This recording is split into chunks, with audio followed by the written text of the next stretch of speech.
सर्वेभ्यः अस्माकं योगनिष्ठजीवनम् इति वर्गे भवतां सर्वेषां स्वागतम्। अद्य अयं संसारः कः इति करपत्रस्य पठनात् प्राक् किञ्चित् वक्तुमिच्छामि। तत्र मुक्तेः उपायः कः इत्युक्ते ये पाशाः सन्ति तेभ्यः मुक्तिः कथं भवति। मन एव मनुष्याणां कारणं बन्धमोक्षयोः, बन्धस्तु विषयासङ्गी मुक्तो निर्विषयं तथा। मन एव मनुष्याणां कारणं बन्धमोक्षयोः इत्युक्ते मनुष्यस्य बन्धनस्य कारणमपि मनः एव, मोक्षस्य कारणमपि मनः एव। मनसा द्वारा एव तत्र मनसः द्वारा एव मोक्षः अपि भवति, मनसः द्वारा एव बन्धनमपि भवति। तर्हि अन्येषु जीवेषु, मनुष्येतरजीवेषु मानसिकस्वातन्त्रता नास्ति तेषु। इत्युक्ते मनः वर्तते, तेषामपि मनः वर्तते, परन्तु मानसिकस्वतन्त्रता तेषु न वर्तते। तेषु किम् अस्ति, अन्येषु जीवेषु किम् अस्ति इति चेत् सहजवृत्तिः अस्ति, सहजातवृत्तिः अस्ति, इन्बोर्न् इन्स्टिङ्क्ट्स् अस्ति। ते तत्र तेषां द्वारा किमपि कार्यं भवति। तद्विहाय यद्यत् करणीयं तदेव तैः क्रियते, तद्विहाय अन्यत् किमपि न क्रियते। किन्तु मनुष्याणां कथमस्ति, मनुष्याणां तु मनः स्वतन्त्रम् अस्ति। तर्हि तेषां स्वातन्त्र्यता वर्तते, यद् ते बन्धने भवितुम् इच्छन्ति वा अथवा मुक्तिम् इच्छन्ति वा इति। यदि बन्धनम् इच्छामः तर्हि वयं बद्धाः भवामः, पाशैः बद्धाः भवामः। यदि बन्धनं न इच्छामः तदानीं मुक्तेः कृते वयं प्रयत्नं कुर्मः। तर्हि बन्धनस्य अपि कारणं मनः एव, मुक्तेः कारणमपि मनः एव। परन्तु वयं कथं वयं इत्युक्ते यदि कोऽपि तत्र महान् भवितुम् इच्छति, कथं सः भवितुं शक्नोति, महान् कथं भवितुं शक्नुमः इत्युक्ते यदि मनसः विषयः लघुविषयः अस्ति, लघुः अस्ति विषयः, यथा तत्र सांसारिकः विषयः कोऽपि विषयः अस्ति, तर्हि तदानीं मनः अपि लघु एव भवति। मनः सर्वदा स्वविषयकमेव भवति, तर्हि निर्विषयकं कदापि न भवति, सर्वदा विषयः एव भवति। यदि विषयः लौकिकविषयः भवितुम् अर्हति अथवा पारमार्थिकविषयः भवितुम् अर्हति, परमपुरुषः विषयः भवितुम् अर्हति। यदि तत्र मनसः विषयः लौकिकविषयः अस्ति तदानीं किं भवति इति चेत् मनः अपि लघु भवति। यदि तत्र मनसः विषयः अनादिसत्ता वर्तते तदानीं किं भवति इति चेत् मनः अपि वर्धते, मनः बहु विस्तारं भवति, मनः विस्तारं भवति। यदा मनसः विस्तारः जायते तदानीं तादृशः मनुष्यः महान् भवति। इत्युक्ते मनसः विषयः सर्वदा भवति इति वयं वदामः खलु, सः विषयः एव वयं शास्त्रे आभोगः इति वयं वदामः। आभोगः इत्युक्ते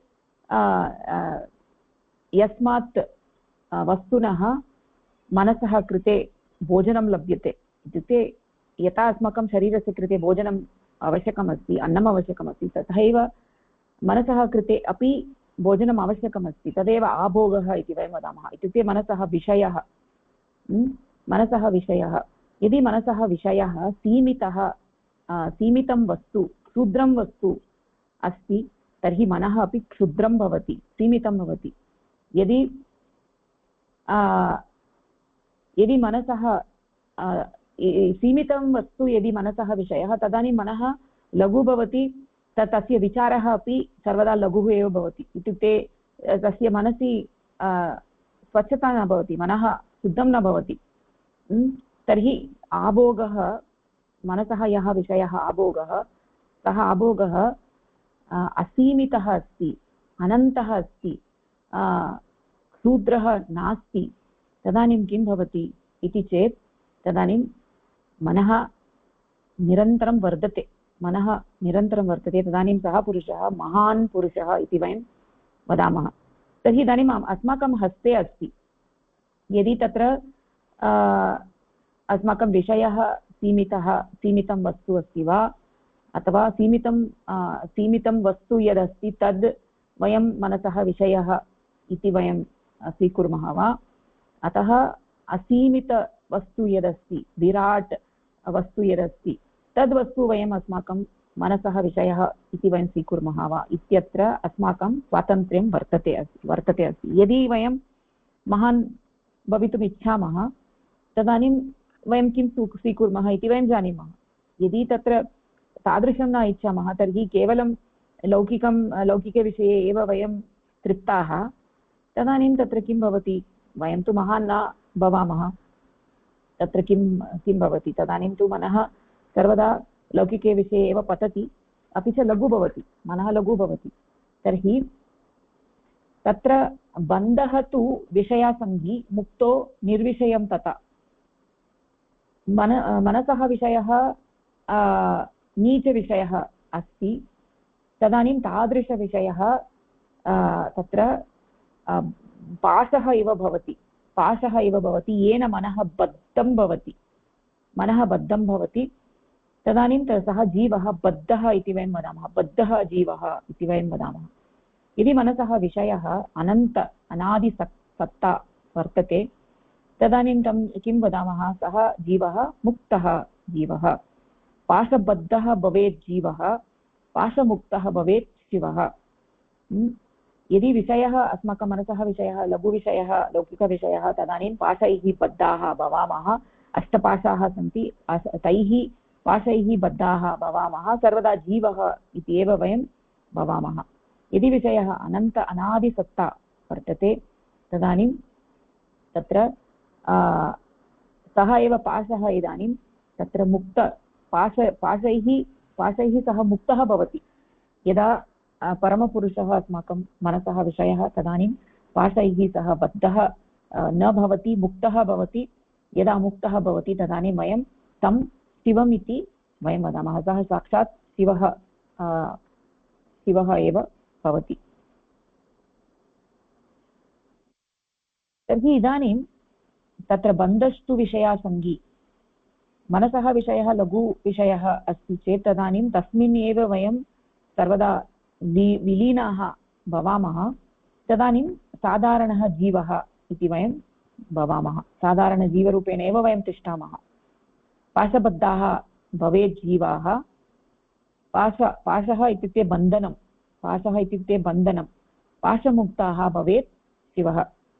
यदा कोऽपि पुरुषः यः धीरः अस्ति, यः प्रयत्नं करोति, यः चेष्टां करोति, पाशैः मुक्तिं प्राप्तुं यः चेष्टां करोति, सङ्घर्षं स्वीकरोति, सङ्घर्षस्य आलिङ्गनं करोति, इत्युक्ते वयं सर्वे इदानीं तत्र लौकिकविषये व्यस्ताः यदा वयं भवामः तदानीं किं भवति इत्युक्ते पशुजीवने एव अस्माकं व्यवहारः अस्ति।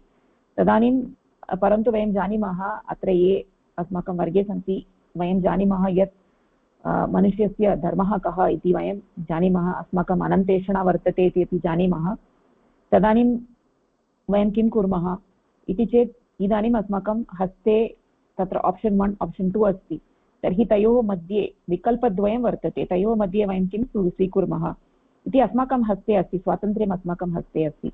इत्युक्ते पशुजीवनं बहु सरलम् अस्ति, पशुजीवने तत्र प्रयत्नस्य आवश्यकता एव नास्ति, यतोहि प्रतिदिनं तदेव कुर्मः खलु, तदर्थं किमपि विशेषतया किमपि आवश्यकं नास्ति, सङ्घर्षस्य आवश्यकता नास्ति, तत्तु सामान्यतया वयं कुर्मः, तद् अस्माकं परिचितः विषयः अस्ति, अतः प्रतिदिनं तत् कुर्मः, तेन सन्तोषमपि प्राप्नुमः। परन्तु यदा अस्माकं विषयः अनन्तसत्ता,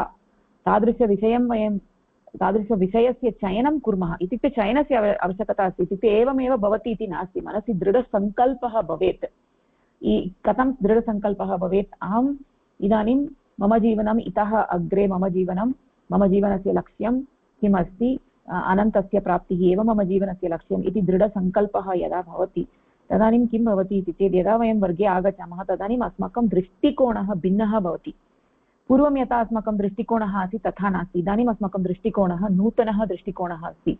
अहम् इदानीं मम जीवनस्य लक्ष्यं भिन्नम् अस्ति, लौकिकविषयः मम जीवनस्य लक्ष्यं नास्ति इति एवं दृढसङ्कल्पं कृत्वा वयम् आगच्छामः तदानीम् अत्र प्रयत्नः अपि दृढः भवति। इत्युक्ते यत्किमपि वयं पठामः, यत्किमपि वयं शृण्मः, यत्किमपि अस्माभिः आचरणीयं तत्र सर्वत्र अस्माकं श्रद्धा भवति। यदा श्रद्धा भवति किं तत्र वयम् इतोपि प्रयत्नं कुर्मः, सम्यक्तया मया करणीयम्, एतावता मया न कृतम्, इतः अग्रे अहं दृढसङ्कल्पं स्वीकरोमि, मम मनसि दृढसङ्कल्पं स्वीकरोमि, अहं पाशैः विमोचनम् इच्छामि, अहं साक्षात् शिवरूपेण अहं तादृशस्थानं प्राप्तुम् इच्छामि, तत्र मम अनन्तेष्णायाः पूर्तिः भवतु इति तादृश इच्छा मम वर्तते इति एतादृशदृढसङ्कल्पः यस्य मनसि वर्तते सः पुरुषः अवश्यं हि पाशैः मुक्तः भवति, तदानीं सः जीवः न भवति, तदानीं सः शिवः भवति साक्षात्। तर्हि अस्माकम् आध्यात्मिकसाधना निरन्तरम् आध्यात्मिकसाधनायां सङ्घर्षः वर्तते। यतोहि किमर्थं सङ्घर्षः इति चेत् पाशैः विमोचनम् अस्माभिः प्राप्तव्यं खलु, तत्तु एवमेव न भवति, तत्र सङ्घर्षः अपेक्षितः अस्ति, प्रतिदिनं सङ्घर्षः अस्माभिः करणीयः। सरलं नास्ति, सरलम् इत्युक्ते अस्मिन् लोके किमपि सरलं नास्ति खलु। इदानीं तत्र लौकिकविषये यदि तत्र कोऽपि डिग्री प्राप्तुम् इच्छामः, इञ्जिनियरिङ्ग् डिग्री प्राप्तुम् इच्छामः अथवा डाक्टर् भवितुम् इच्छामः, तत्रापि सङ्घर्षः अस्ति खलु, तत्र सङ्घर्षः नास्ति वा? जीवने प्रतिदिनं यत्किमपि कुर्मः तत्रापि सङ्घर्षः अस्ति। अतः सङ्घर्षः आध्यात्मिकजीवने सङ्घर्षः अस्ति इति मया आध्यात्मिकजीवनं मया त्यज्यते इति न वक्तुं शक्यते खलु। सङ्घर्षः तु अन्यत्रापि अस्ति, अत्रापि सङ्घर्षः अस्ति। अत्र अस्माकं तत्र मानसिक आलस्यम् अस्ति इति कृत्वा वयं आध्यात्मिकसाधनं न स्वीकुर्मः। यतोहि सरलं अहं करोमि चेत् तदेव करोमि, किमर्थं प्रयत्नः मया करणीयः, किमर्थं सङ्घर्षः करणीयः, बहु कठिनम् अस्ति एतत् सर्वं, मया एतत् न करोमि इति तादृशभावना कदाचित् मनसि स्यात्। परन्तु तदानीं सर्वदा स्मर्तव्यं यत् लौकिकजीवने अपि सङ्घर्षः अस्ति, परन्तु तेन सङ्घर्षेण किमपि न लभ्यते, यत्किमपि लभ्यते तत्तु क्षणिकमस्ति। इदानीं लभ्यते सुखं, तदनन्तरं गच्छति, पुनः किमपि सुखं लभ्यते, पुनः दुःखम् आयाति इति कृत्वा यदा सुखम् अनुभवामः तदानीं क्षणिकरूपेण बहु सम्यक् अस्ति इति चिन्तयामः, परन्तु पुनः यदा दुःखम् आयाति तदानीं अहम् एतत् दुःखं न इच्छामि, अहम् एतादृशदुःखं कदापि न इच्छामि इति मनसि आयाति। तर्हि तत्र सङ्घर्षः अस्ति, तत्र सङ्घर्षं कर्तुं वयम् इच्छामः, परन्तु आध्यात्मिकजीवने सङ्घर्षं कर्तुं न इच्छामः। यत्र अस्माकं निरन्तरसुखं लभ्यते, निरन्तर सुखं लभ्यते, निरन्तरम् आनन्दं लभ्यते, तत्र वयं प्रयासं कर्तुं न इच्छामः। तर्हि इदानीम् अस्माकं हस्ते स्वातन्त्र्यम् अस्ति, अहं किं करोमि, एतत् स्वीकरोमि वा तत् स्वीकरोमि वा इति स्वतन्त्र इच्छा अस्माकं हस्ते अस्ति। अतः ये अत्र योगनिष्ठजीवने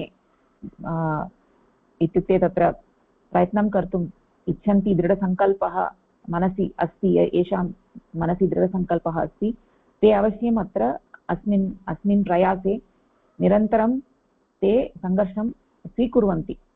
तदानीं तत्र ग्यारण्टी अस्ति, पाशैः वयं मुक्ताः अवश्यमेव भवामः, तत्र न कोऽपि संशयः।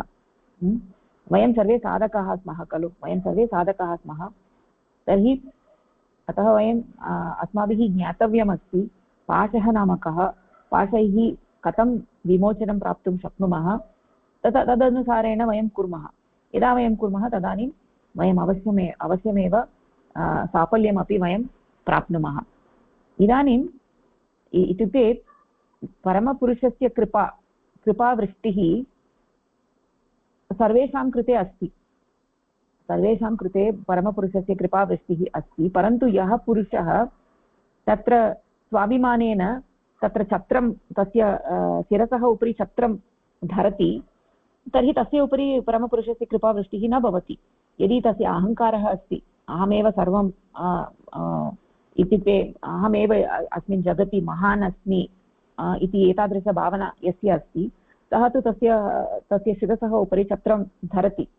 तादृशपुरुषस्य उपरि परमपुरुषस्य कृपावृष्टिः न भवति, यतोहि छत्रम् अस्ति। परन्तु परमपुरुषस्य कृपावृष्टिः सर्वत्र पतति। यस्य पुरुषस्य तादृश अहङ्काररूपेण छत्रं नास्ति, तदानीं तस्य उपरि तु वृष्टिः भवति एव। तर्हि इदानीं परमपुरुषस्य दोषः तु नास्ति, सः तु सर्वेषाम् उपरि वृष्टिं करोति। परन्तु यदि वयं तु अस्माकम् अभिमानेन स्वाभिमानेन अस्माकम् अहङ्कारेण एतादृशछत्रं वयं गृह्णीमः, तदानीं तत्र परमपुरुषस्य कृपावृष्टिः न भवति। तस्मिन् परमपुरुषस्य दोषः नास्ति, तत्र तु अस्माकमेव दोषः अस्ति। यदा अस्माकं तत्र अहङ्कारः अहम् इति यः अहङ्कारः अस्ति, तादृश अहङ्कारः यस्य पुरुषस्य अस्ति, तादृशपुरुषः परमपुरुषस्य कृपावृष्टिं न प्राप्नोति। परन्तु यदा तादृश अहङ्कारः गच्छति, तदानीं सः परमपुरुषस्य कृपावृष्टिम् अवश्यं प्राप्नोति। सः जीवने साफल्यम् अवश्यमेव प्राप्नोति। तादृशपुरुषः पाशैः मुक्तः अवश्यं भवति, सः पुरुषः अवश्यमेव शिवः भवति इति उक्त्वा अत्र वयं किञ्चित् अग्रे गच्छामः। कोऽपि प्रश्नः अस्ति मात्र?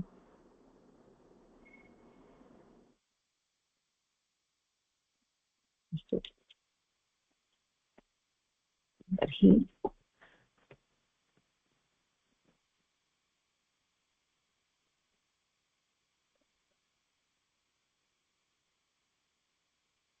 तर्हि अस्माभिः एतावता किं दृष्टम् इति चेत् जगतः कारणं परमपुरुषः एव जगतः कारणं। तर्हि क्रमेण तत्र सगुणब्रह्म निर्गुणब्रह्म इति अवस्थाद्वयम् अस्ति।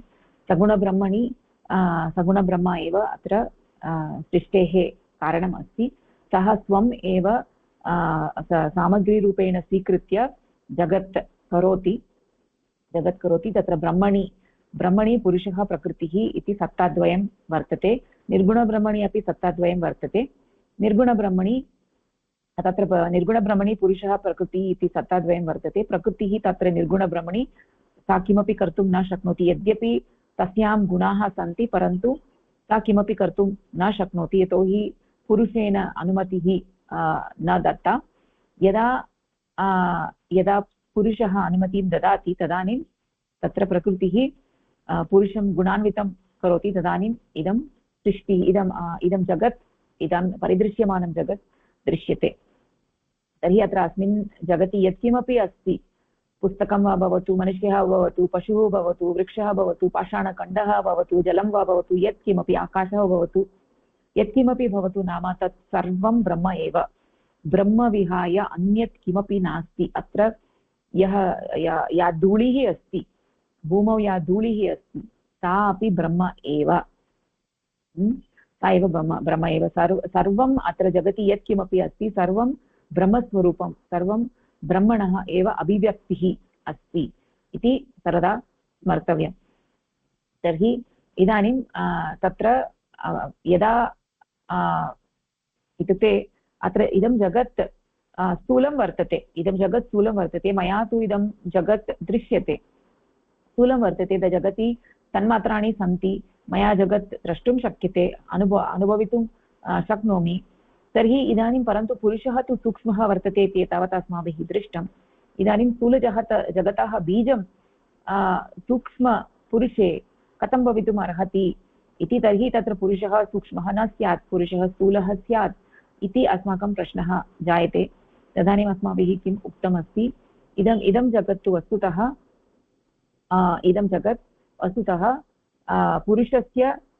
पुरुषस्य मनसि वस्तुतः एका कल्पना वर्तते। पुरुषस्य मनसि एका कल्पना। तर्हि सा कल्पना सर्वदा वर्तते। सा कल्पना सगुणब्रह्मणि सर्वदा, सगुणब्रह्मणः मनसि, भूमा मनसि सर्वदा सा कल्पना वर्तते। तर्हि सा कल्पना वर्तते इति कृत्वा वयं इदं जगत् वस्तुतः सत्यम् इति वयं चिन्तयामः। सत्यं जगत् सत्यं इत्युक्ते जगत् इत्युक्ते अत्र केचन जनाः वदन्ति ब्रह्मसत्यं जगन्मिथ्या इति। परन्तु यद्यपि एतत् सर्वं ब्रह्मणः मनसि कल्पना वर्तते, तथापि अस्माकम् अनुभवः अस्ति। यदा वयं लोके वसामः तदानीं तु अहं मिथ्या इति भावः नास्ति, अथवा यः वृक्षः दृश्यते अथवा पशु दृश्यते तत्तु मिथ्या इति न अनुभवामः। यावत्पर्यन्तं वयं ब्रह्मणः मनसि कल्पनारूपेण ब्रह्मणः कल्पनायां वयं स्मः, तदानीं तावत्पर्यन्तं एतत् सर्वं तु अनित्यमिति न भासते। परन्तु एतत् सर्वं तु वस्तुतः कल्पना एव, परन्तु ब्रह्मणः कल्पना तु अवश्यम् अस्ति। कल्पना नास्ति इति नास्ति, ब्रह्मणः कल्पना अस्ति, कल्पनायां वयं स्मः इति कृत्वा तत्तु अत्र सापेक्षिकं सत्यं वर्तते इति वयं वक्तुं शक्नुमः। इत्युक्ते तत्र पुरुषः एव क्रमेण तत्र यदा प्रकृतिः पुरुषं गुणान्वितं करोति तदानीं पुरुषः एव क्रमेण भिन्नरूपं धरति। सः एव पाषाणखण्डरूपेण तिष्ठति, सः एव आकाशरूपेण तिष्ठति, सः एव भिन्नरूपेण तिष्ठति। यदा प्रकृतेः प्रभावः अधिकः भवति सः बहु स्थूलः भवति। यदा प्रकृतेः प्रभावः बहु अधिकः अस्ति तदानीं सः स्थूल पाषाणखण्डरूपेण क्षितितत्त्वरूपेण सः तिष्ठति। परन्तु यत्र तस्य प्रभावः अधिकः नास्ति, न्यूनः अस्ति, तदानीं सः सूक्ष्मरूपेण अपि तिष्ठति। अतः एतत् सर्वं जगत् पुरुषात् एव निर्मितं। प्रकृतेः गुणैः एतत् जगत् सर्वं निर्मितमस्ति।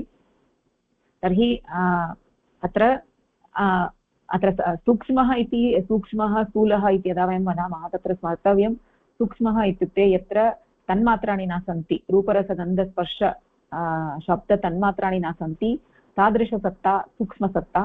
यत्र एतानि तन्मात्राणि सन्ति तादृशसत्ता स्थूलसत्ता इति अस्माभिः चिन्तितं। तर्हि इदानीम् अत्र वस्तुतः अत्र गतवर्गे अस्माभिः कुत्र स्थगितम् इति चेत्, पुरुषः सूक्ष्मः अस्ति, इदं जगत् तु स्थूलमस्ति, तर्हि कथं स्थूलजगतः बीजं पुरुषे भवितुम् अर्हति, कथं भवितुम् अर्हति इति एव अस्माकं प्रश्नः आसीत्। तर्हि ततः एव एकवारं वयं पठामः। तर्हि किं भगिनी, एकः प्रश्नः अस्ति। भवती अष्टपाशाः उक्तवती, पञ्च इति अहं चिन्तयामि, पञ्चतन्मात्राणि सन्ति, त्रयाधिक के पाशाः?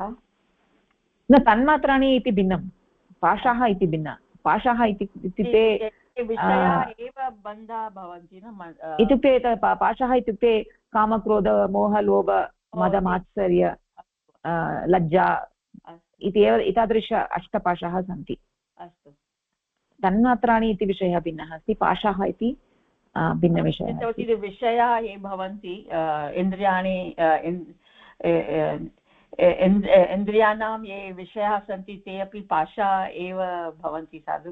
तैः पाशाः भवन्ति इत्युक्ते लोके ये विषयाः सन्ति, कामक्रोधलोभ, आमां, तैः पाशाः मनसि कामः क्रोधः लोभः इति अस्ति खलु, ते प्राप्तुं एते पाशाः भवन्ति। अस्तु अस्तु, धन्यवादः।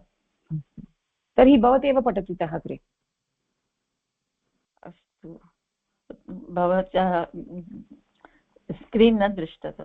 ओ न दृश्यते, ओ क्षम्यताम्। न, ओके,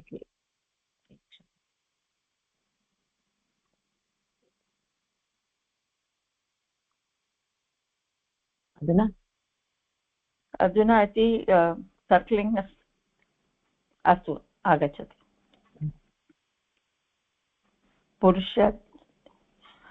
पुरुषात् एव इति गतसप्ताहे कृतवन्तः साधु। ओ, कृतवन्तः वा? अस्तु, तर्हि ततः अग्रे कुर्मः इदानीं। कारणं कि अहं स्मरामि, अहं पुरुष आदि एव इति उक्तवती। ओके, अतः अस्तु, अत्र पुनः अत्र पुनः पुनः विरोध आभासः उत्पद्यते। पुरुषात् जगतः सृष्टि जाता इति पूर्वम् उक्तं, किन्तु यदि बीजं तस्मिन् पुरुषे न आसीत् तर्हि कथं पुरुषेण जगत् निर्मितम्? एतत् अयुक्तं हेतुदृष्टं च भाति। अतः जगतः कदापि निर्माणं न जातम् इति कथनम् एव तर्कसङ्गतम् अस्ति, यतः पुरुषः स्वभावतः सूक्ष्म अस्ति। तस्मात् च स्थूलविश्वं स्रष्टुं न शक्यते स्म। तथापि पूर्वम् उक्तं यत् जगत् तस्मात् एव निर्मितम् इति। एतत् एव युक्त्या सत्यम् इति निरूपितम्। अतः केवलम् अन्यत् तर्कसङ्गतं वचनं भवति यत् स्थूलजगत् कदापि वास्तविकरूपेण सृष्टं नासीत्। तथापि अस्य परिदृश्यमानस्य जगतः अस्तित्वं न उपेक्षणीयम्। वस्तुतः एतत् स्थूलजगत् पुरुषस्य चिन्तन प्रक्षेपणरूपेण एव निर्मितम् अस्ति। प्रकृत्या प्रभावितः चेत् पुरुषस्य मनसि कश्चन तरङ्ग उत्पद्यते, यस्य परिमाणरूपेण समग्रसृष्टिः काल्पनिकसत्ता भवति, यस्यां भिन्नरूपाणि भवन्ति। पुरुषस्य मनसि काल्पनिकसत्ता भगिनी अस्तु पुरुषस्य मनसि काल्पनिकसत्तारूपेण एव जगत् आगच्छति। तस्य निर्माणाय स्थूलपदार्थः न आवश्यकः। काल्पनिकवस्तूनि न स्थूलवास्तविकानि, अतः तेषां हि सृष्टि अर्थः स्थूलपदार्थः न आवश्यकः भवेत्। अतः पुरुषः यः सूक्ष्म अस्ति सः स्वस्मात् सहजतया जगत् सृष्टुं शक्नोति। पुनः यत् पूर्वं परिच्छेदं वयं दृष्टवन्तः कथं पुरुषात् स्थूलजगतस्य निर्माणं भवति इति आगच्छति। अत्र दत्तमस्ति इति प्रश्नः अस्ति, कथं पुरुषः सूक्ष्म अस्ति, जगत् स्थूल अस्ति, वयं द्रष्टुं शक्नुमः, तस्य मनसि विचारं कर्तुं शक्नुमः, किन्तु पुरुषस्य इति कोऽपि इन्द्रियाणि तेषाम् उपयोगं कृत्वा पुरुषस्य वयं न स्थूलतया पुरुष इति न द्रष्टुं विचारितुं शक्नुमः। इन्द्रियाणि वा मनसा इन्द्रियैः वा मनसा इति न कर्तुं शक्नुमः। तो कथं जगत् इति सूक्ष्मपुरुषः स्थूलजगत् निर्माणं कर्तुं शक्नोति इति अत्र दत्तमस्ति। कारण कि यदि प्रकृत्या प्रभावेन पुरुष गुणवत् भवति तदानीं पुरुषम् एक तरङ्गम् आगच्छति। तत् तरङ्ग यदि आगच्छति तस्मात् एव सृष्टि निर्माणं कर्तुं तस्य इच्छा इति उत्पद्यते। यदि इच्छा उत्पद्यते तदानीम् एव जगतः निर्माणं भवति, स्थूलजगतस्य निर्माणं भवति। यथा वयं दृष्टवन्तः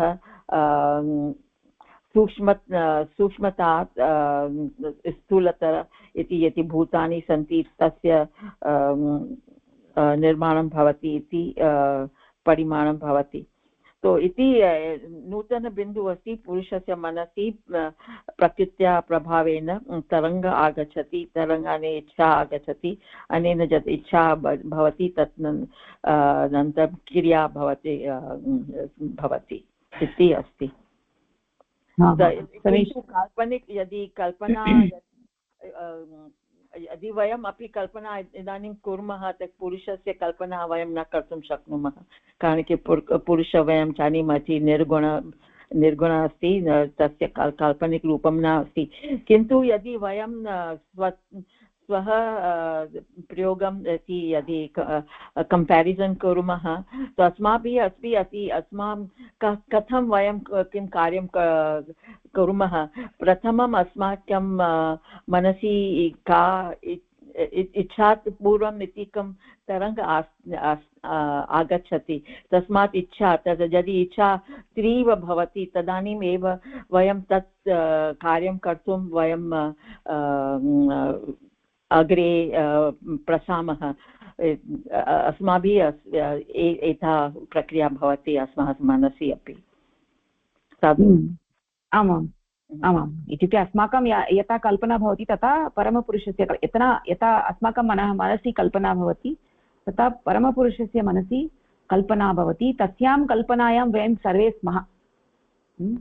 अस्तु, परन्तु अस्मिन् परिच्छेदे तत्र किम् उक्तम् इति चेत् तत्र इदं जगत् स्थूलं वर्तते, मया इदं जगत् दृश्यते, इदं स्थूलं जगत् वर्तते। स्थूलजगतः बीजं कथं वा सूक्ष्मपुरुषे भवति इति अत्र प्रश्नः अस्ति।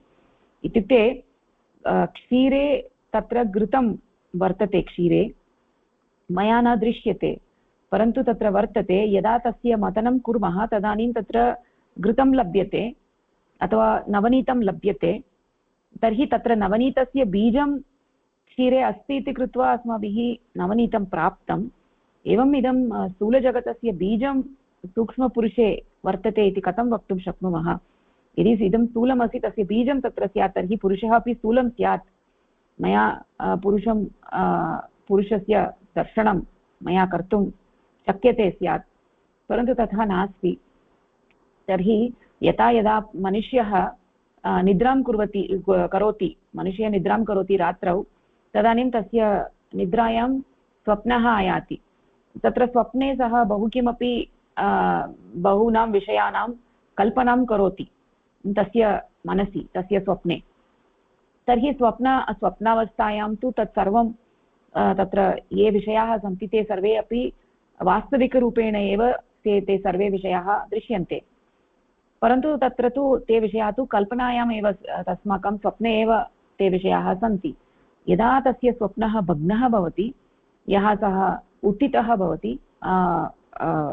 प्रातःकाले, तदानीं सः अवगच्छति, ओ एतत् सर्वं तु स्वप्नः एव आसीत्, तत्र स्वप्ने मया एतत् दृष्टम् इति सः वदति। अत्र परमपुरुषः यः अस्ति तस्य मनः वर्तते, तत्र मनसि प्रकृतेः प्रभावेन कल्पना जायते। कल्पनायां भिन्नभिन्नविषयाः, काल्पनिकः विषयाः, भिन्नभिन्नविषयाः सन्ति। तस्यां कल्पनायाम् एव वयं सर्वे स्मः। परमपुरुषस्य कल्पनायाम् एव वयं सर्वे स्मः, वयं सर्वे तत्र एव स्मः। तत्र वयं यदा वयं तत्र स्मः, तत्र अहम् अस्मि, सरला भगिनी अस्ति, विजया भगिनी अस्ति, तत्र वृक्षाः सन्ति, अहमपि वृक्षं द्रष्टुं शक्नोमि, सरला भगिनी अपि वृक्षं द्रष्टुं शक्नोमि, अहं सरला भगिनीं द्रष्टुं शक्नोमि, सरला भगिनी मां द्रष्टुं शक्नोति, अहं विजया भगिनीं द्रष्टुं शक्नोमि, अहं प्रिया भगिनीं द्रष्टुं शक्नोमि इति एवं रीत्या वयं सर्वे परस्परस्य दर्शनं कर्तुं शक्नुमः। अतः कथं वयं वक्तुं शक्नुमः एतत्तु मिथ्या इति कथं वक्तुं शक्नुमः? एतत् सर्वं वास्तविकम् इत्येव दृश्यते खलु, वास्तविकं नास्ति इति वयं वक्तुं न शक्नुमः। यावत्पर्यन्तं लोके वयं स्मः तावत्पर्यन्तं एतत् सर्वं तु वास्तविकम् इति दृश्यते। यथा अस्माकं स्वप्ने यदा विषयाः सन्ति ते सर्वं वास्तविकरूपेण एव दृश्यन्ते। यावत्पर्यन्तं स्वप्नः भग्नः न भवति तावत्पर्यन्तं सर्वं वास्तविकम् इति दृश्यते। यदा स्वप्नः भग्नः भवति तदानीं एतत्तु अयं तु स्वप्नः आसीत्, तत्र तु यत्किमपि मया दृष्टं तत्तु सत्यं नास्ति इति तदानीम् अवगमनं भवति। अत्र तु वस्तुतः कल्पना एव अस्ति चेत् तर्हि तत्र स्थूलजगतः बीजं कथं पुरुषे भवितुमर्हति इति इदानीम् अत्र प्रश्नः उद्भवितः अस्ति। तत्र प्रश्नस्य समाधानं किम् इति अग्रिमपरिच्छेदे अस्ति। तत्र विजया भगिनी पठति वा?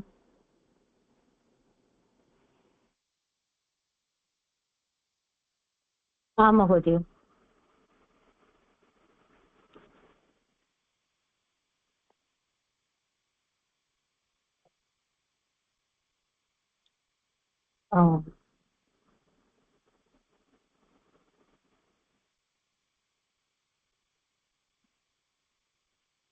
अहं सङ्गणके अस्मि महोदय, एकनिमिषम्। मम स्क्रीन् न दृश्यते वा? मम स्क्रीन् दृश्यते खलु? ततः जगतः अस्तित्वं खलु? न, सृष्टिः केवलं विचारतरङ्गः इति स्वीक्रियते चेत् सृष्टिः केवलं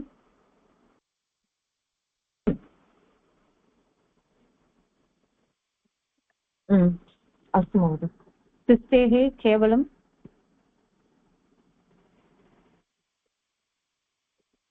विचारतरङ्गः सृष्टेः केवलं विचारतरङ्गः इति स्वीक्रियते चेत्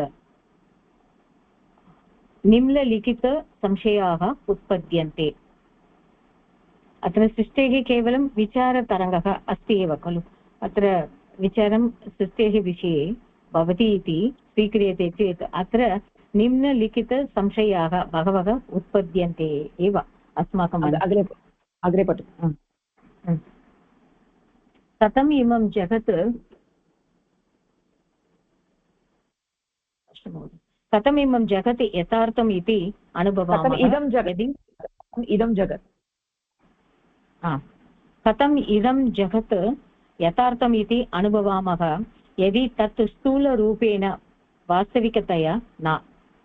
वास्तविकता न अपि तु केवलं पुरुषस्य विचारप्रेक्षपणरूपेण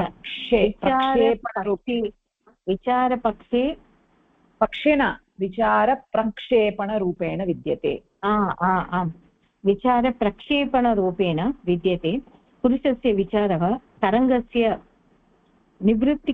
निवृत्तिक्षणे सृष्टेः समाप्तिः भवेत् विचारतरङ्गाः वा काल्पनिकसत्ताः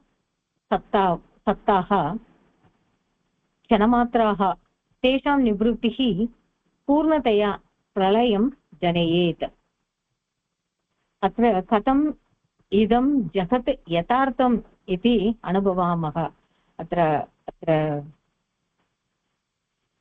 यथार्थरूपेण जगत् अस्ति इति अनुभवामः चेत् अत्र स्थूलरूपेण एव अत्र वास्तविकरूपेण वयं द्रष्टुं शक्यते अपि तु केवलं पुरुषस्य विचारप्रक्षेपणरूपेण विद्यते पुरुषस्य विचारः तरङ्गस्य निवृत्तिक्षणे सृष्टः पुरुषस्य विचारः तु तरङ्गस्य इव निवृत्तिक्षणे सृष्टः समाप्तिः इति भवति सृष्टेः विषये समाप्तिः निवृत्तिक्षणे एव अत्र तरङ्गस्य इव अत्र विचारः भवेत् काल्पनिकता क्षणमात्रा एव अत्र सर्वं क्षणमात्रा एव अत्र तिष्ठति अनन्तरं सृष्टेः विषये भवति तेषां निवृत्तिः पूर्णतया प्रलयं जनयेत् एतत् निवृत्तिः तु प्रवृत्तिः निवृत्तिः इति अस्ति इदानीम् अत्र निवृत्तिः पूर्णतया प्रलयं प्रकृष्टेन लयः नीयते इति अत्र जनयति इति अत्र दत्तं महोदय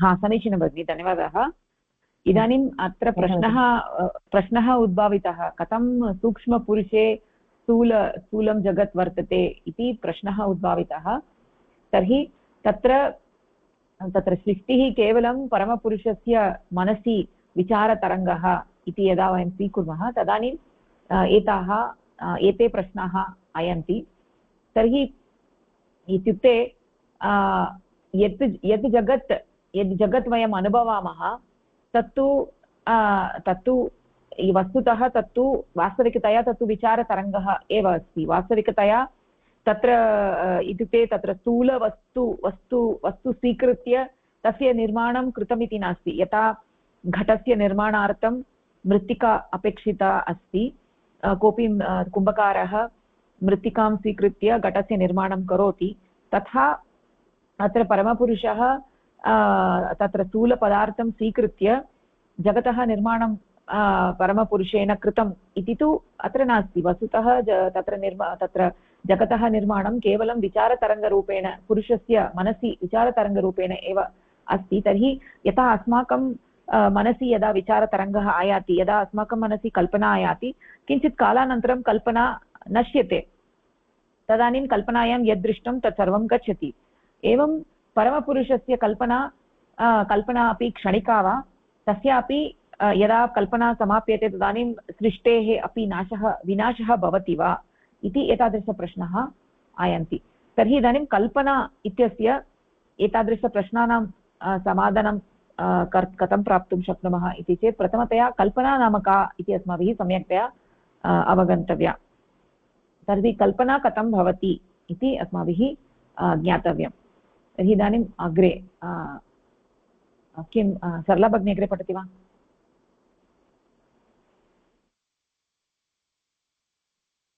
क्षम्यतां, म्यूट् मध्ये आसम्। यदा कल्पना मनुष्यस्य मनसि आकारम् आनयति तदा केवलं कल्पनारूपेण एवं न दृश्यते, मनः एव कल्पयति। यावत् मनुष्य कल्पनायाः अधीनः भवति तावत् प्रत्येकं कल्पितं वस्तु वास्तविकम् एव दृश्यते। कल्पनायाः भग्नस्य अनन्तरम् एव सः अथवा सा अवगच्छति एतत् तस्याः वा कल्पना मात्रमिति। तो इति अत्र अस्ति, यदि कल्पना मनसि आगच्छति तत् कल्पना एव आकारं रूपं मनसि तिष्ठति, तस्य स्थूलतया किमपि न भवति। तो इति कल्पना मात्रं वयं सर्वम् अस्माकं मनसि द्रष्टुं शक्नुमः। यथा अपि स्वप्नम् अस्ति तत्रापि वयं वास्तविकरूपेण यदि स्वप्नस्थायां स्तः वयं स्मः तदानीं सर्वम् इति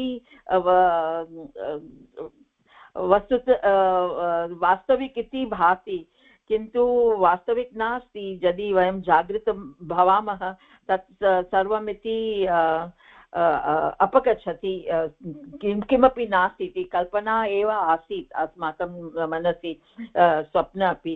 तथैव कल्पना यदि अस्ति सगुणब्रह्मस्य सगुणपुरुषस्य मनसि, तत् कल्पना एव अस्ति सर्वं जगत् इति वास्तविकस्थूलं नास्ति इति कल्पना एव अस्ति। तरङ्गरूपेण यत् आसीत् तस्य दृष्ट्या यत् कल्पना अस्ति तत् आसीत्। यथा कोऽपि चित्रकारः अस्ति, तस्य मनसि कल्पना आगच्छति अहं कथं चित्रं निर्माणं करोमि, तस्य पूर्वं कल्पना अस्ति तस्य मनसि। यः art the one who makes the artist who the murti from the stone, he makes the, what is that called, the one murtikara, just like the stone is, he sees that in the stone what is exactly the picture it will become, and then he starts removing the other stones from the makes it, and that's how it is a kalpana. And nothing else happened, it remained the whole stone, but he just removed and then gives the form of a murti to in that stone by removing the excessive stone which is there around it. Similarly, this tarang is there in purushasya manasi tat agachati iti kalpana. Sadhu? समीचीनं भगिनि, समीचीनम्। इति एव अत्र अस्ति। इत्युक्ते यावत्पर्यन्तं कल्पना अस्ति तावत्पर्यन्तं सर्वं सत्यमिव भाति। यदा कल्पनायाः भग्नः भवति तदानीं वयम् अवगच्छामः, ओ एतत् सर्वं कल्पना एव आसीत् इति वयम् अवगच्छामः। अस्तु, इदानीं ततः अग्रे गच्छामः। शान्ता भगिनी पठितुम् इच्छति वा? आम्, सर्वेषां नमस्कारः। नमस्कारः। अधुना कल्पनां परिशील्य पश्यामः कथं कल्पितं वस्तु कल्पनायां वास्तविकम् इति दृश्यते इति। पूर्वस्मिन् अध्याये व्याख्यातम् आसीत् यत् मनसः स भागः सर्वाणि कर्माणि करोति, स भागः अहं तत्त्वम् अहङ्कारः अस्ति। अपि च मनसः भागः यः कर्मफलं दर्शयति अथवा कर्मफलरूपं भवति, सः भागः चित्तम् अस्ति। उदाहरणत्वेन अहं तत्त्वं यदा पुस्तकं पश्यति तदा चित्तं पुस्तकस्य तन्मात्रं गृहीत्वा पुस्तकस्य एव आकारं स्वीकरोति। तथैव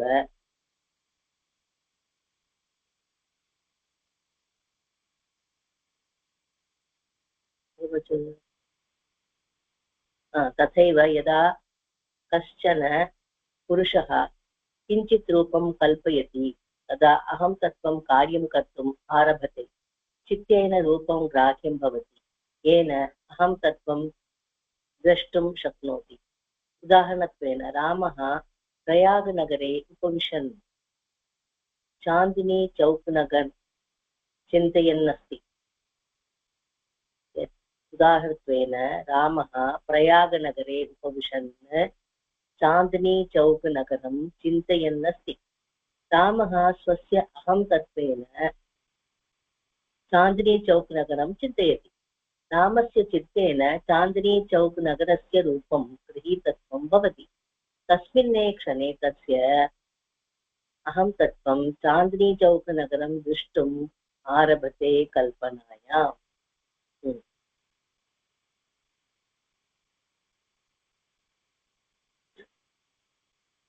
किं कथयति चेत् अधुना कल्पनां परिशील्य पश्यामः कथं कल्पितं वस्तु कल्पनायां वास्तविकम् इव दृश्यते इति। अर्थात्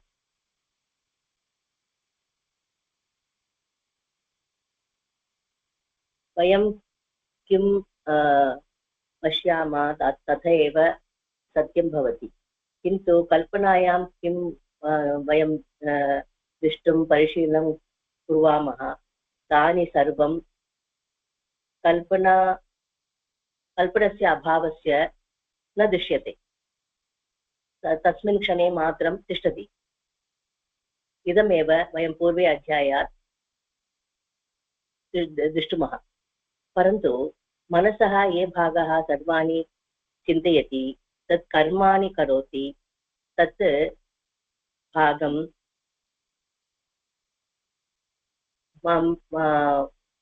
अस्माकम् अहं तत्त्वम् अहङ्कारम् इति भवति। तत् कार्यं चित्तं स्वीकरोति। यदि चित्तं स्वीकरोति तत् कर्मफलरूपं भवति। तस्मात् किं मनसः किं मम मनसः वदति तत् एव मम चित्तं कार्यं कर्तुं प्रेरयति। फॉर् एक्साम्पल् उदाहरणेन अहं तत्त्वं यदि पुस्तकं पश्यति तदा मम चित्तं पुस्तकस्य तन्मात्ररूपं दृश्यति, तद् गृहीत्वा तस्य आकारं स्वीकरोति। तथैव यदि वयम् एकपुरुषः किञ्चित् रूपं कल्पयति, कल्पनारूपेण दृश्यति, तथा अहं तत्त्वं कार्यं कर्तुम् आरभते। चित्तरूपं तस्य ग्राहं कृत्वा अहं तत्त्वं द्रष्टुं शक्नोति। उदाहरणेन यदि रामः प्रयागनगरे तिष्ठन् उपविशन् रामः चान्दिनी चौक् नगरं चिन्तयति, मनसि चिन्तयति, तथा रामस्य अहङ्कारं तस्य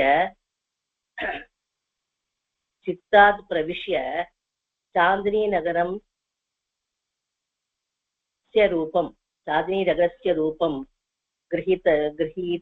ग्राह्यति। तस्मिन् क्षणे एव तस्य अहं तत्त्वं चान्दिनीचक्रनगरं दृष्टुम् आरभते। कथं? चिन्तनारूपेण, कल्पनारूपेण। इदमेव। समीचीनं भगिनि, सम्यक्। इत्युक्ते मनुष्यस्य जीवने तत्र बहिः यानि वस्तूनि सन्ति तेषां ग्रहणम् इन्द्रियैः भवति। इन्द्रियैः अस्माकं ज्ञानं भवति। यदा इन्द्रियम् अपि च मनः संलग्नं भवति तदानीं तत्र वस्तुतः तन्मात्राणि इन्द्रियैः गृह्यन्ते। तदानीं तत्र तस्मात् तन्मात्राणि इन्द्रियात् तन्मात्राणि चित्तेन स्वीक्रियते।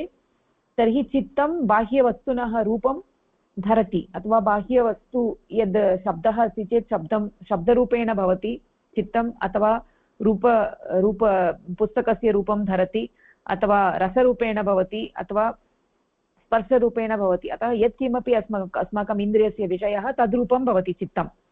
यतोहि बाह्यवस्तुतः तन्मात्राणि इन्द्रियेण तन्मात्राणि इन्द्रियेण तन्मात्राणि इन्द्रियं तन्मात्राणि स्वीकरोति, तस्मात् इन्द्रियात् तन्मात्राणि चित्तेन स्वीक्रियन्ते, तर्हि चित्तं तद्वत् भवति। तदानीम् अहं तत्त्वं चित्तं द्रष्टुं शक्नोति। इदानीम् अहं तत्त्वं चित्ते पुस्तकं द्रष्टुं शक्नोति। एवं रीत्या कार्यं भवति सामान्यतया। परन्तु यदा तत्र इदानीम् अहं प्रयागनगरे अस्मि, परन्तु मम इन्द्रियम् अपि च मनः संलग्नं नास्ति, इदानीम् अहं कल्पनां करोमि, तदानीं किं भवति, तत्र इन्द्रियस्य कार्यं किमपि नास्ति। तदानीं मया पूर्वं कदाचित् चान्दनी चौक् नगरं मया पूर्वं कदाचित् दृष्टं, तर्हि इदानीं मम कल्पनायां मया चान्दनी चौक् नगरं दृश्यते। तदानीं किं भवति, मम विस्मरणम् अस्ति। इदानीम् अहं न जानामि यत् अहं प्रयागनगरे अस्मि, यतोहि मम कल्पनायाम् अहं विलीनम् अस्मि। तदानीम् अहं केवलं चान्दनी चौक् नगरमेव अहं पश्यामि, मम चित्तं चान्दनी चौक् नगरस्य रूपं धरति, अहं चान्दनी चौक् नगरं पश्यामि। अहम् इदानीं यद्यपि अहं प्रयागनगरे अस्मि, परन्तु मम मनः इन्द्रियेण संलग्नं नास्ति इति कृत्वा अहं केवलं चान्दनी चौक् नगरं पश्यामि मम कल्पनायाम्। इति एवं रीत्या कल्पना कार्यं करोति खलु। इत्येवं रीत्या कल्पना कार्यं करोति, कथं चित्तं कार्यं करोति, कथम् अहं तत्त्वं कार्यं करोति। यद्यपि सः तत्र प्रयागे अस्ति, तथापि कथं रामः प्रयागे स्थित्वा कथं चान्दनी चौक् नगरं पश्यति, एतत् सर्वम् अस्माभिः अवगन्तव्यं। तदस्य विषये इतोपि अग्रे दत्तमस्ति। तर्हि किं प्रिया भगिनी पठति वा? आं भगिनि, नमस्कारः भगिनि। नमस्कारः। कस्यापि वस्तुनः रूपं ग्रहीतुं चित्तं तस्य तन्मात्रं गृह्णाति। चित्तम् आदौ भूतम् इव भवति अथवा द्रव्यावस्थाम् आप्नोति येन वस्तुनः निर्माणम् अभवत्। यथा उदाहरणत्वेन पुस्तकं दृष्ट्वा चित्तं रूपतन्मात्रम् आकृतिनिर्माणं तन्मात्रं गृह्णाति। पुस्तकस्य रूपं सम्यक्तया ग्रहणात् पूर्वं चित्तं पदार्थः इव भवति अथवा यया द्रव्यावस्थया पुस्तकं निर्मितं सा अवस्था इव चित्तं भवति। यदि पुस्तकं कागदनिर्मितम् अस्ति तर्हि तत् क्षितितत्वे वा द्रव्यस्थस्थूलावस्थायां वा अन्तर्भवति। पुस्तकरूपस्य ग्रहणात् प्राक् चित्तं कागदवत् क्षितितत्ववत् वा भवेत्। अतः चित्तं तत्त्वम् इव वा भूतं पञ्चभूतानि इव भवेत्, यस्मात् वस्तुनः निर्माणं जातं। तदैव चित्तं सम्पूर्णं योग्याकारं च ग्रहीतुं शक्नोति। कल्पनायां याः आकृतयः निर्मिताः ताः किमर्थं वास्तविकाः दृश्यन्ते इति तदा एव सुलभतया ज्ञातुं शक्यते, यदा कथं मनसि काल्पनिकः आकारः निर्मितः इति ज्ञायते।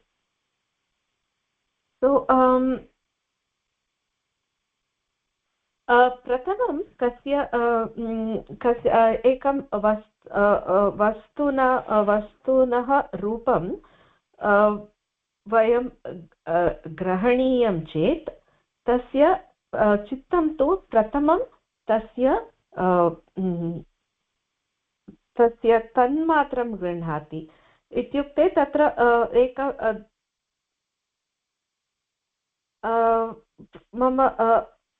अस्माकं चित्तं प्रथमं पञ्चभूतम् इव भवति। सो अनन्तरं न चेत् येन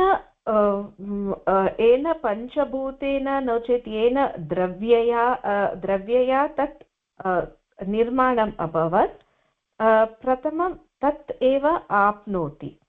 सो यदा प्रथमं वयं पुस्तकं पश्यामः चेत् तत्र पुस्तकस्य आकृति, पुस्तकस्य किं पुस्तकं सर्वे कागिदेन निर्माणं भवति किल, तत् ग्रहणं करोति। सो तस्य आकारं, तस्य कलर्, तस्य रूपं सर्वं स्थूलत्वं वा लघु अस्ति वा तत् सर्वं गृह्णाति। सो तत् गृहीत्वा अनन्तरं चित्तम् एव तत् कागिदं वा पुस्तकरूपमेव भवति। सो चित्तं तत् पञ्चभूतानि तत् सो मनसि तस्य रूपं न केवलं न किं प्रतिबिम्बं न करोति, चित्तमेव तत् भवति। तत् आकृति गृहीत्वा तत् रूपं भूत्वा तदेव भवति। एतत् केवलं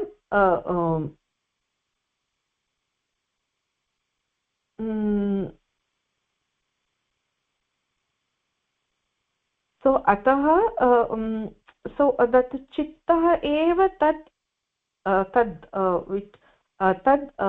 भवति, तत् पुस्तकम् इव आकारं गृह्णाति। अतः वयं वक्तुं शक्नुमः यः कल्पनायां यः आकृतिः अपि मनसि निर्मिता तदेव चित्तमेव तद् भवति। अतः कस्मिन् विषये मम मनः स्थापनीयम् इति सम्यक् रीत्या अवगमनीयं। नो चेत् चित्तं तद्रूपमेव स्वीकरोति, तदेव भवति। अतः एतत् बहु मुख्य वार्ता अस्ति, तत्र मुख्यविषयमस्ति। चित्तं यस्मिन् उपरि ध्यानं करोति, यस्मिन् गृह्णाति, यस्मिन् पश्यति, यत् शृणोति, यत् दृश्यति, यस्मिन् विषयं चिन्तनं करोति, तस्य आकारं गृहीत्वा तदेव भवति। सो अतः चित्तं सम्पूर्णं ग्रहीतुं शक्नोति, सम्यक् आकारं ग्रहीतुं शक्नोति। अतः कल्पनायां यः आकृति मनसि निर्मिता भवति तदपि वास्तविकया वास्तवम् इति तद् चिन्तयति, तदेव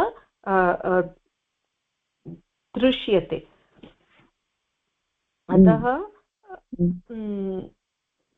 अतः वयं अतः एव तत् अन्तिमवाक्यम् अहं सम्यक् रीत्या न प्रतिपादितुं मया न प्रायः शक्यते, किन्तु अर्थं तदेव। मनसि किम् अपि कल्पना कुर्मः चेत् चित्तमपि तदेव आकारं भवति। यथा वयं चान्दनी चौक् विषये चिन्तनं कुर्मः चेत् चान्दनी चौक् साक्षात् तत्र अस्ति इव भाति। तदेव मम अस्माकं चित्तस्य बलं किन्तु निर्बलम् अपि। अतः वयं कस्मिन् विषये चिन्तनं कुर्मः तद् बहु सम्यक् रीत्या चिन्तयित्वा एव करणीयम्। सम्यक् भगिनी, समीचीनं, समीचीनम्। इति एव विषयः अस्ति, सम्यक् उक्तवती। इत्युक्ते वयं जानीमः तत्र कस्यचित् वस्तुनः प्रत्यक्षं करणीयं चेत् क्रमः कः इति वयं जानीमः। तत्र बाह्यवस्तु वर्तते। यदि पुस्तकं वर्तते चेत् पुस्तके रूपतन्मात्रा वर्तते। तर्हि रूपतन्मात्रं नाम तत्र लघुरूपेण सूक्ष्मरूपेण यः तरङ्गः वर्तते पुस्तके सः तरङ्गः तस्मात् गत्वा तत्र अस्माकं चक्षुः तरङ्गं गृह्णाति पुस्तकात् तादृशतरङ्गः अस्माकं चक्षुः तरङ्गः किं करोति तत् तरङ्गं स्वीकृत्य